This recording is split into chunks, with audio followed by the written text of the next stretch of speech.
কর্ণ অর্জুনের যুদ্ধ দ্বিতীয় পর্ব। অর্জুনের বাণের আঘাতে কর্ণের মূর্ছা যাওয়া ও মাটিতে বসে যাওয়া চাকা তোলার সময় কর্ণের ধর্মের কথা। ভীম ও শ্রীকৃষ্ণ এইভাবে উত্তেজিত করায় অর্জুন সুতপুত্রকে বধ করতে দৃঢ় প্রতিজ্ঞ হলেন। অর্জুন ব্রহ্মাকে নমস্কার করে ব্রহ্মাস্ত্র নিক্ষেপ করলেন, কিন্তু কর্ণ তা প্রতিহত করলেন।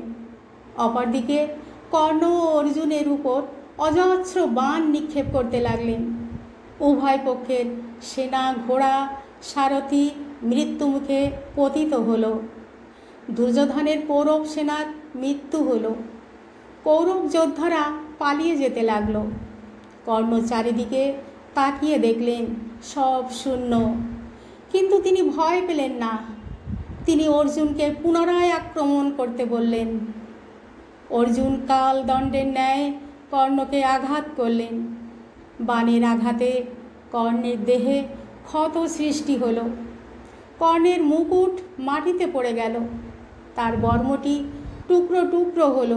ক্ষত বিক্ষত দেহে রথে পতিত হয়ে তিনি চৈতন্য হারালেন। অর্জুন নরশ্রেষ্ঠ ছিলেন। তিনি কর্ণকে সংকটে পড়তে দেখে তার প্রতি বাণ নিক্ষেপ করা বন্ধ করলেন। কর্ণ চেতনা ফিরে পেলেন। সেই সময়ে কাল অদৃশ্যে থেকে কর্ণকে ব্রাহ্মণের শাপের কথা স্মরণ করিয়ে দিলেন এবং তার ব্যাধের কথা জানিয়ে বললেন, পৃথিবী তোমার রথের চাকা গ্রাস করতে চাইছেন। তখন তার রথের বাঁদিকের চাকাটি মাটিতে বসে যেতে লাগলো।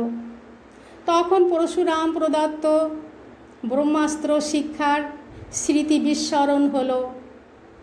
সর্পমুখ বিশিষ্ট বাণ নষ্ট হয়ে গেল। কর্ণ খুব ভয় পেয়ে গেলেন। তিনি বিষাদমগ্ন হয়ে ধর্মের নিন্দা করতে লাগলেন। ধার্মিকেরা বলেন, ধর্ম মানুষকে রক্ষা করে।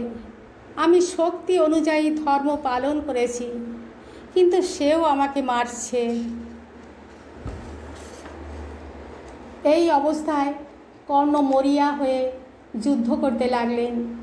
অর্জুনও কর্ণের উপর বাণ বর্ষণ করতে লাগলেন।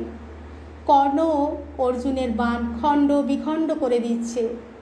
কর্ণকে অর্জুনের থেকে বেশি পরাক্রম দেখাতে লাগলো। ইতিমধ্যে কর্ণের রথের চাকা অনেকটাই মাটি গ্রাস করেছে। কর্ণ তৎক্ষণাৎ রথ থেকে নেমে দুহাতে ধরে চাকা তোলার চেষ্টা করতে লাগলেন, কিন্তু তিনি রথটিকে মাটির ভিতর থেকে তুলতে পারলেন না। অর্জুনের দিকে তাকিয়ে তিনি বলতে লাগলেন, কুন্তী নন্দন, তুমি বড় বীর। আমি যতক্ষণ না চাকা উপরে উঠিয়ে নেই ততক্ষণ তুমি একটু অপেক্ষা করো। যে বিধ্বস্ত হয়েছে পৃষ্ঠ প্রদর্শন করে পালাচ্ছে, হাত জোড় করছে, শরণাগত প্রাণ ভিক্ষা করছে, ধর্ম খণ্ডিত হয়েছে, অস্ত্র ত্যাগ করেছে, অস্ত্র পড়ে গেছে বা ভেঙে গেছে, এই সব ব্যক্তির উপর যোদ্ধা অস্ত্র নিক্ষেপ করে না। তুমি রথে উপবিষ্ট আর আমি মাটিতে দাঁড়িয়ে।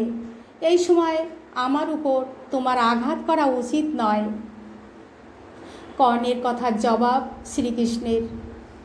কর্ণের কথা শুনে রথে উপবিষ্ট শ্রীকৃষ্ণ তাকে বললেন, রাধানন্দন, খুবই সৌভাগ্যের কথা।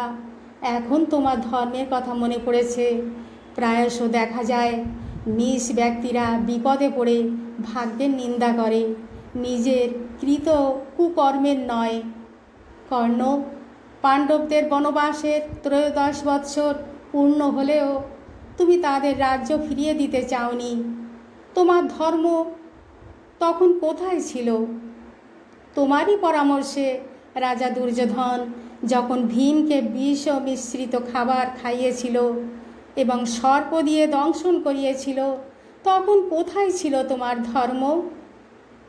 বারানাবাতে লাক্ষাগৃহে নিদ্রিত অবস্থায় পাণ্ডবদের পুড়িয়ে মারার যখন ব্যবস্থা করেছিলে, তোমার ধর্ম সেই সময় কোথায় ছিল? পরিপূর্ণ সভাগৃহে দুঃশাসনের দ্বারা রজস্বলা দ্রৌপদীকে কেশা আকর্ষণ করে আনার পর তাকে লক্ষ্য করে তুমি যে উপহাস করেছিলে, তখন তোমার ধর্ম কোথায় ছিল? স্মরণ আছে কি?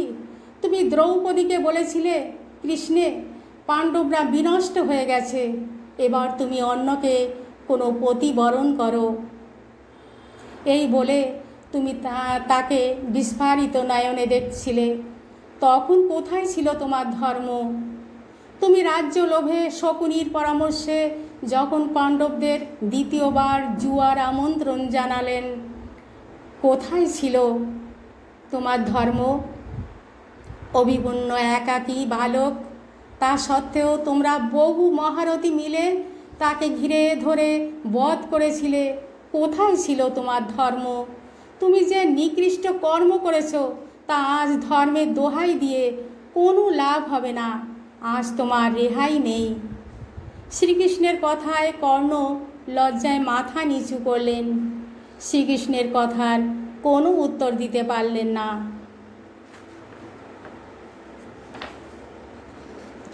কর্ণ বধ।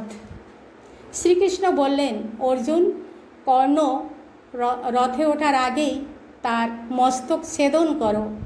ঠিক আছে বলে অর্জুন শ্রীকৃষ্ণের আদেশ মেনে নিলেন। শ্রীকৃষ্ণের কথায় অর্জুনের কর্ণের অত্যাচারের কথা স্মরণ হলো। তিনি ভয়ঙ্কর ক্রুদ্ধ হয়ে উঠলেন।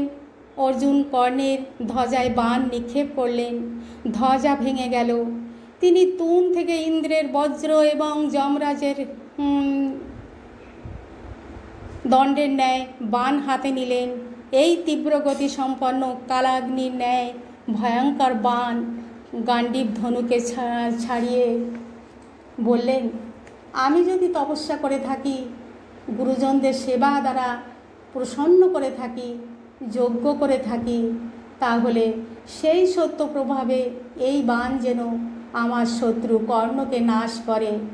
এই কথা বলে তিনি সেই ভয়ানক বাণ কর্ণের দিকে নিক্ষেপ করলেন। কর্ণের মস্তক কেটে মাটিতে পড়ল এবং দেহ থেকে রক্তের ধারা প্রবাহিত হলো। সেই সময় কর্ণের দেহ থেকে এক তেজপুঞ্জ নির্গত হয়ে আকাশে ছড়িয়ে পড়ল এবং পরে সূর্যমণ্ডলে বিলীন হয়ে গেল। অর্জুন কর্ণকে বধ করেছেন দেখে পাণ্ডব পক্ষের যোদ্ধারা শঙ্খ বাজাতে লাগল। শ্রীকৃষ্ণ, অর্জুন, নকুল, সহদেব নিজ নিজ শঙ্খ বাজাতে লাগল। বহু রাজা এসে অর্জুনকে আলিঙ্গন করলেন। আজ এই পর্যন্ত। ক্রমশ আপনারা আবার শুনবেন।